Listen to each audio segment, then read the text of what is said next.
The Bolts definitely needed that win. Not the best circumstances leading up to it, but a much needed game three win for the Tampa Bay Lightning. And how will the physicality of the series change things up as we move forward into game four?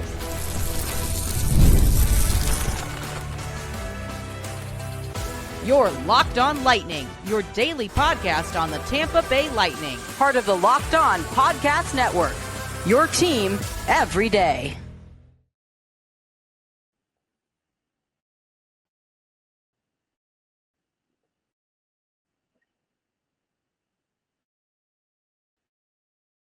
Locked On, this is the show for you. Today's episode is brought to you by Amazon Fire TV Stick 4K. Turn any TV into your Xbox. No console needed. Just head to amazon.com/Fire TV Locked On to learn more. And we're going to learn more about what went right in game number three. Lightning certainly with their best game of the series. And I think part of it was the depth.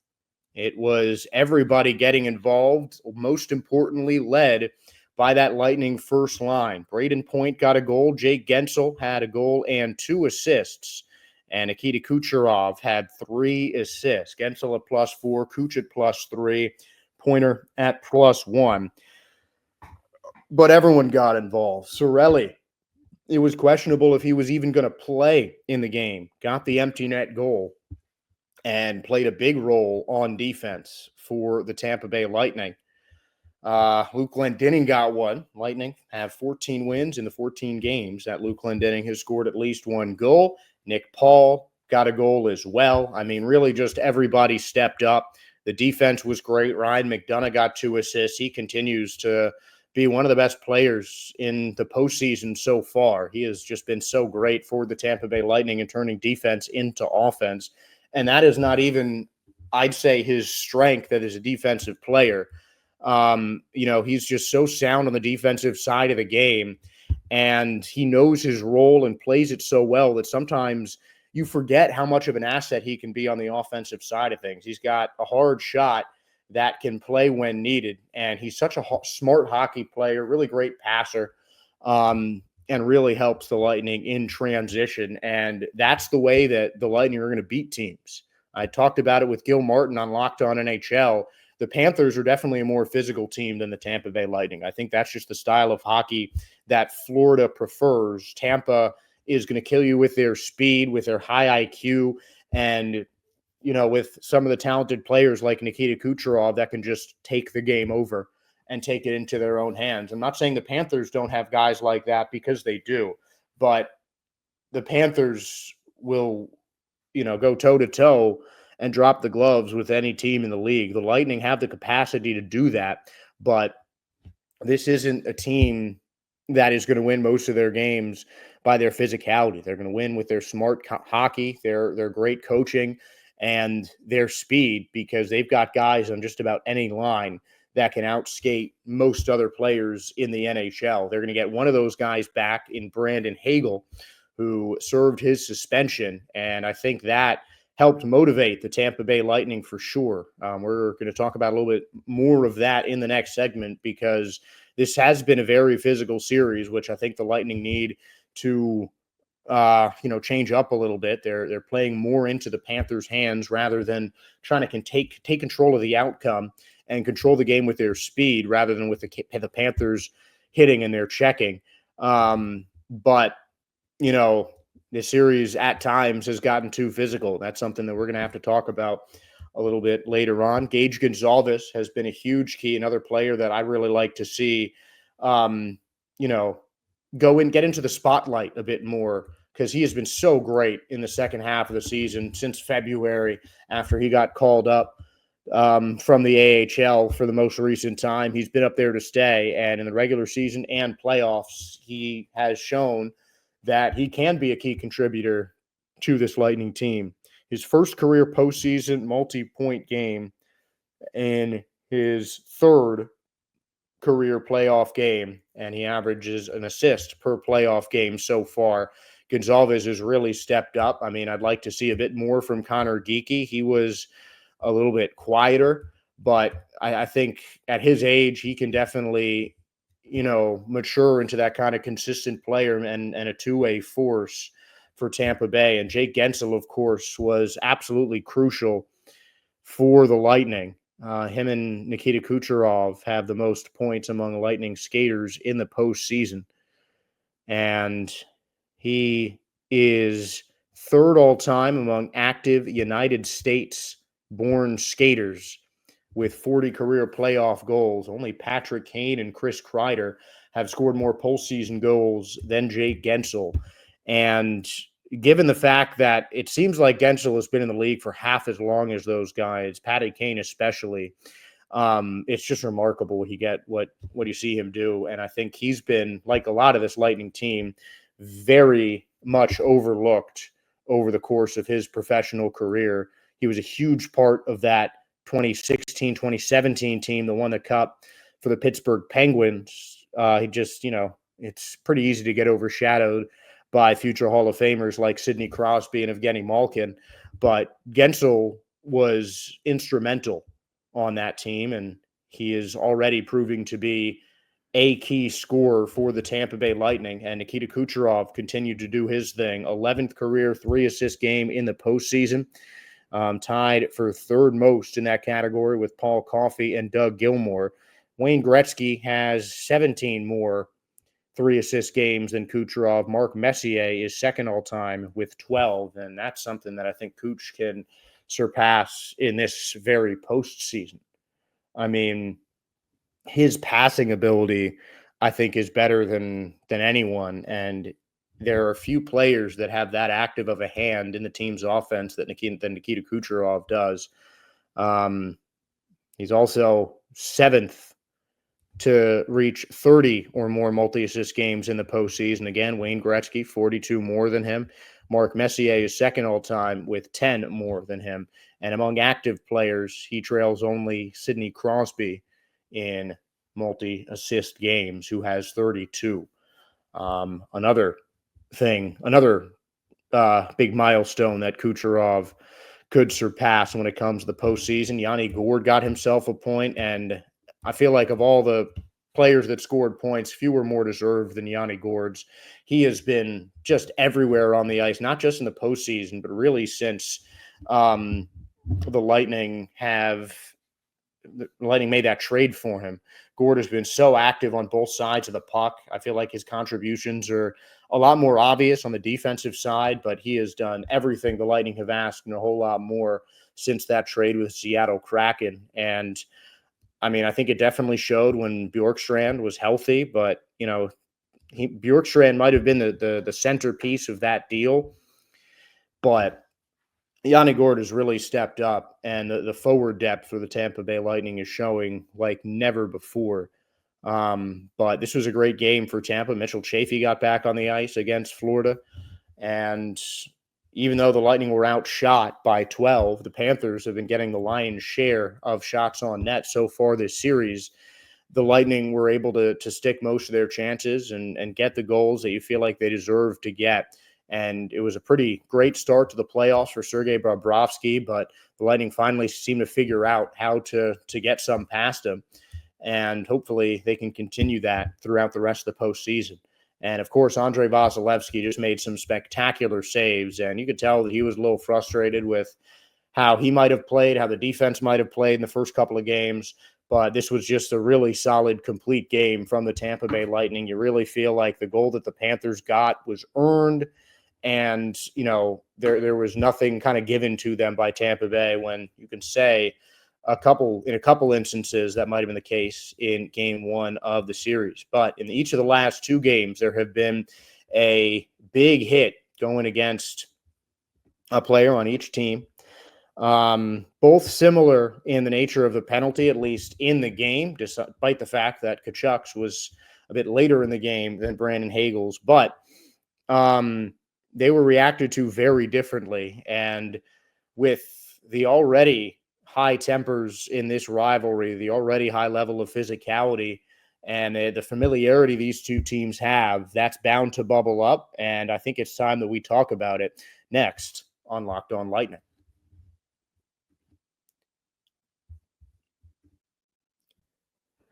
Ever check your bank account and wonder, where did all my money go? Between dining out, online shopping, and entertainment, it's easy to lose track. That's where Monarch Money comes in, your personal CFO giving you full visibility and control over your finances. Monarch Money isn't just a budgeting app, it's a complete financial command center. You can track all your accounts, investments, and spending in one place so you stop just managing your money and start building wealth. When I started using Monarch, I realized just how much I was spending on food delivery. Now I budget smarter, cook more, and save a lot more money. Instead of juggling multiple apps, you can use Monarch to check your finances, track spending, and even plan long-term goals. And managing money with your partner is smoother than ever. You can track shared and personal accounts, set goals, and stay on the same page without all the stress. So take control of your finances with Monarch Money. Use the code LOCKEDONNHL at monarchmoney.com for 50% off your first year. That's monarchmoney.com, code LOCKEDONNHL for half off your first year with Monarch Money.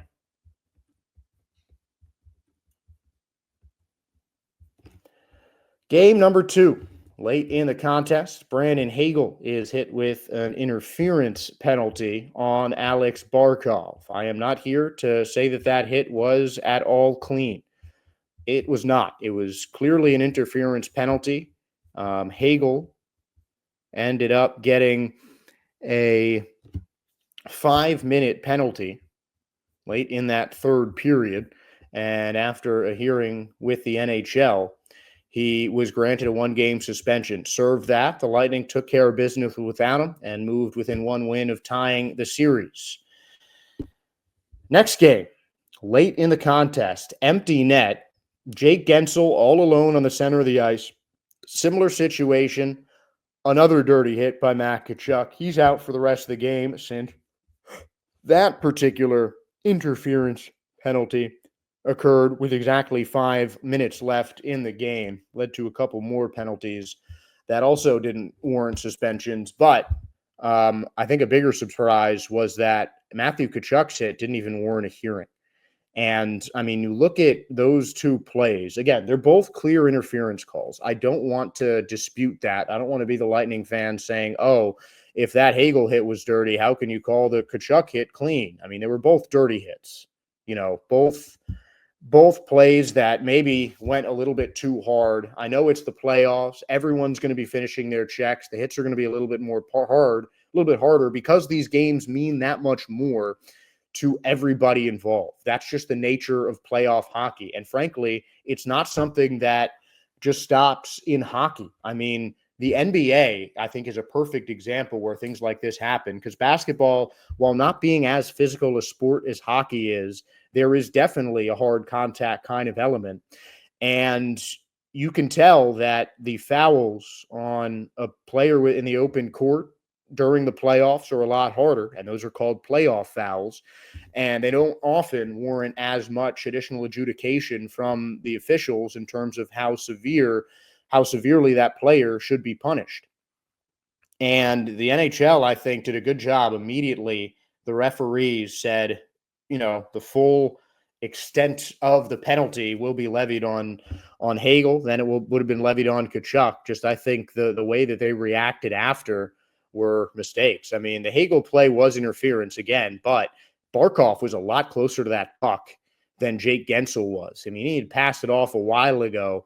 They didn't even stop the play because Cirelli had already skated in front of the net. No one was around him, and he already made his big move towards the empty net when that Matthew Tkachuk hit was levied on Jake Guentzel. And, I mean, if you haven't forgotten, in the last game of the regular season for the Panthers, last home game for the Lightning, the Panthers defenseman Jesse Puljujarvi, apologies on the pronunciation, but he was suspended for a couple of games, missed the first 2 games of this series for injuring Mitchell Chaffee. I mean, and we can keep going back. I mean, it seems like almost every game between these two guys, some kind of penalty involving a hard hit that went a little too far is levied on one or both of the teams.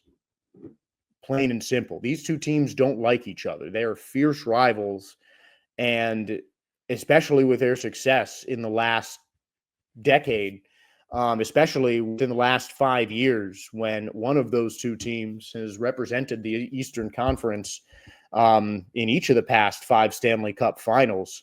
And it is certainly a chance that it could happen again. The physicality is just going to keep getting even more intense as this rivalry increases. Panthers hadn't had the same kind of success as the Lightning have, especially in terms of Stanley Cups. But now that they've gotten it, they don't want to just be the little brother of the Tampa Bay Lightning in Florida hockey anymore. And that's going to lead to a more physical game from an already fairly physical team in the Florida Panthers. And the Lightning are going to need to respond in kind to, stand up for their teammates and just keep their authority out there on the ice. But I honestly think that if the Brandon Hagel game got a 1-game suspension and the Matthew Tkachuk hit didn't even get a hearing, like it was just over and done with, that just doesn't seem fair to me, because I don't think there was that much of a difference in those hits. And frankly, you could argue that that Tkachuk hit was even more targeted toward Jake Gensel, who had 3 points already at that time. That seemed to me like okay, you've been killing us all game, I'm coming after you kind of hit. Whereas Hagel, again, it was interference, but the puck was a lot closer to Barkov than it was to Gensel. Barkov had lost the puck, and Hagel just came in like a freight train and knocked him down. Gensel had passed the puck off to Cirelli. Cirelli has made his move towards the empty net, and the Panthers had just about accepted defeat, and then it was just an anger hit from Tkachuk levied on Jake Gensel. And to me, that is worth every bit the 1-game suspension that Brandon Hagel's hit deserved. The trouble is, I thought Hagel was given enough penalty time to kind of bridge the gap. And I didn't think that he deserved the 1-game suspension. So, I mean, my hope is just that the league saw that, we were a bit too harsh on Brandon Hagel. We don't want to do the same thing to Florida. But at the same time, you have to treat both sides equally in a playoff game. And I'm not going to go up and down, saying it's some conspiracy, the refs are rigging the game or any, nonsense like that. But I don't think that those 2 hits, which were very similar in terms of their severity and in terms of just the depth of how illegal that they are in the game, I don't think that either of those hits warranted a suspension, especially in decisive playoff games like they were in. The Lightning headed into Game 3 without their second most prolific point scorer in the regular season because of a hit that wasn't ruled the same level of severity the very next game. So I think that, if anything, the NHL needed to come down a little bit harder on Tkachuk, because I really think that that was a retaliatory hit. I really do. But what I think it could certainly help with the Tampa Bay Lightning, as in the same way it did, I think, for Game 3. The Lightning were definitely motivated, because I know that plenty of Lightning players, staff members, coaches, whatever, would agree with me and say that maybe the NHL reacted a bit too harshly in terms of suspension on Brandon Hagel. And now, regardless of how they feel on that, a Panthers player does something that could be worthy of suspension too, and he gets off scot-free, other than missing the last 5 minutes of a game that had already been locked up. So I definitely think that the refs in these next couple of games need to keep their eyes peeled, because I don't expect this level of physicality to stop between either of these teams. These are 2 teams that just flat out don't like each other. And when teams like that go head-to-head in the playoffs, things can get even chippier. And I really hope that if another player on either team, honestly, just for player safety's sake and for, enforcement of the rules in terms of what constitutes a legal check's sake, I think the NHL needs to be very, very careful and very vigilant in terms of what goes on, because this series is far from over in a lot more ways than just the physicality. And just because I think there is going to be some more big hits like that are bordering on illegal and suspension worthy. So I definitely don't think the way that the referees and the league responded to those hits is going to do anything to deter the frequency in which they occur for the rest of the series. But the Lightning have secured a game 5 at Amalie Arena. First, they've got one more in Sunrise. Game number 4, the Lightning frankly need to even up this series before they head back to Tampa Bay.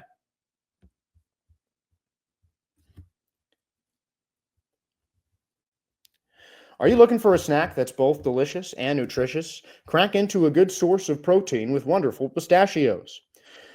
Wonderful Pistachios is one of the highest protein nuts. Each 1 ounce serving has 6 grams of protein, giving you up to 10% of your daily value. Plus, Wonderful Pistachios are packed with fiber and better for you unsaturated fats to help keep you feeling fuller longer. Personally, I love the no shells variety. It's the perfect grab and go snack for busy days, whether I'm snacking at my desk, on a road trip, or just need a quick protein boost. They're always my go-to. But if you love cracking open every shell for that satisfying crunch, the in-shell options are a classic favorite. Get snackin' and get crackin' with a snack that packs a protein punch. Visit wonderfulpistachios.com to learn more.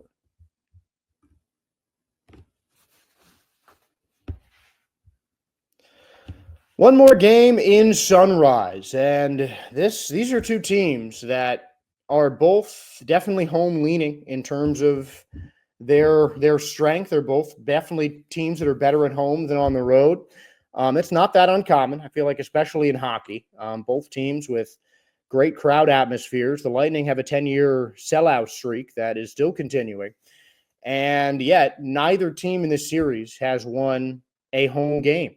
And the Lightning need to make that streak continue, I think, if they have a chance in winning this series. Because the simple fact is the Panthers won 2 games in Amalie Arena. The Lightning are coming off of their best game of the series, and on a series where it seems like they're trending in the right direction. And their overall team play, I feel like, is getting better and better, especially on the defensive end over the course of every single game this series. I mean, technically, the last 2 games were 1-goal affairs, with the second goal in the Game 2 loss being an empty netter.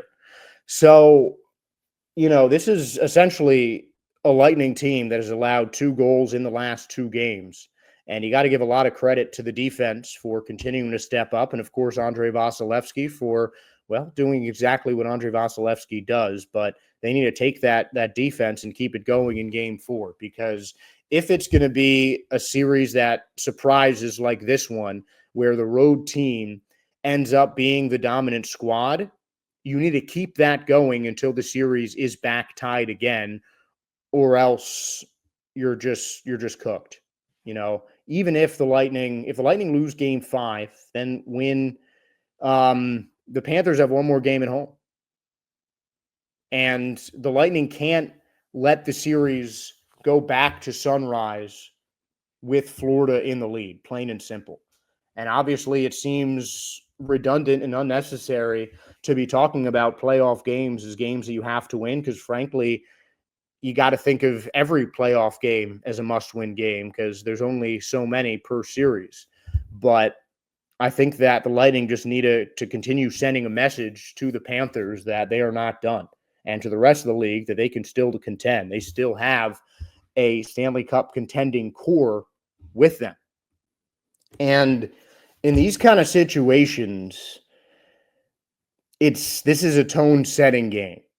Game 4 is, I think there's some statistic that shows that Game 4 winners across multiple sports win something like 60 to 70% of the time. That's a very approximate stat, but this is an absolute tone-setting game, and I think that the Lightning's quality of hockey has increased.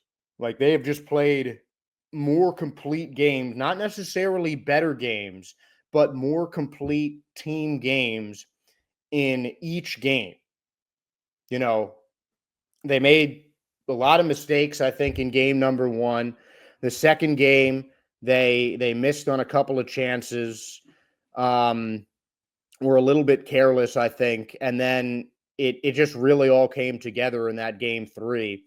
And we've seen this happen. We've seen the Lightning just kind of stacking momentum, just stacking really strong games one another and rip off these big win streaks. And if you look at consecutive wins in the season versus consecutive losses, the Lightning have had a lot more long win streaks than long losing streaks, especially in the second half of the season. And the momentum aspect, I think, is always key in sports, especially in high stakes situations like playoff games. But I think the Lightning have more momentum than the Panthers, despite the fact that Florida has the lead and game 4 in their own house. But I think that the winner of game 4 is going to win the series. I don't think the Lightning, they might be able to take game 5 at Amalie Arena and make it a 3-2 series, but it's a Stanley Cup champion team facing a game 6 that is essentially do or die. Whether if they win it, they win the series. If they lose it, they go back to Amalie Arena for game 7. And I'd find any team hard pressed to beat the Tampa Bay Lightning in a game 7 at Amalie Arena. Panthers, whoever it is, I just don't think the Lightning fans and the Lightning players themselves are going to let that happen.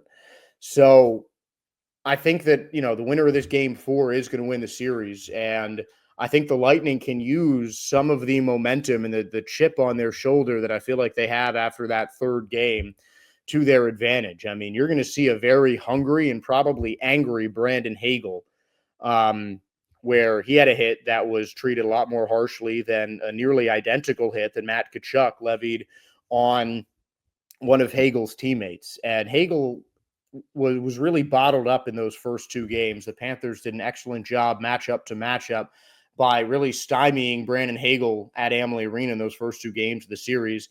And even Kucherov has been held back a little bit, but I think part of that is just the enormity of my expectations for the player that Nikita Kucherov is and just his ability to just about anything on the ice. But I think matchup-wise, the Panthers, for the most part this series, have been able to get the better of some of the Lightning's top guys. In the first 2 games, absolutely. In game 3, absolutely not. And now you add Brandon Hagel back into this mix. You have Anthony Cirelli, who played a really solid game when, frankly, there was a question that he was even going to suit up for game 3. He came back and made a huge impact on both sides of the ice. And, he's got some more time to rest. He'll be perfectly fine by game 4. Then you bring back Brandon Hagel in what has turned into a really dynamic duo this season. I just think that is going to be a huge momentum swing in the Lightning favor, regardless of the fact that Tkachuk didn't get suspended, even though he probably should have. But again, that can be momentum for the Tampa Bay Lightning. They can look at the Tkachuk hit, look at the Hagel hit. Brandon missed this game. Tkachuk did the same thing and he didn't. Nah, we can't let that stand. And that's the kind of team that the Lightning are. They really rally around their guys, and they come together as a team because they're so well coached and because they have so many talented players in that organization. So I think it's going to be a really tough game. I think this is the physicality in this game is going to be on maybe even a higher level than we've seen in the first 3. But this is going to be an absolute war, and I think it's going to be a low-scoring game. I'm going Lightning 2-1. If you guys have different comments, different picks, make sure to send us to it on X or comment it below, and maybe we'll talk about it on our next show. That'll be on Tuesday when we recap game 4 of the series, which hopefully will even things up for the Tampa Bay Lightning. Until then, I'm Josh Sperber, and I want to thank all of you for making Locked On Lightning your first listen today. Now for your second listen, check out the all-new Locked On NHL Game Night. Every game, every night, until the Stanley Cup champion is crowned. Get local analysis on a national scale.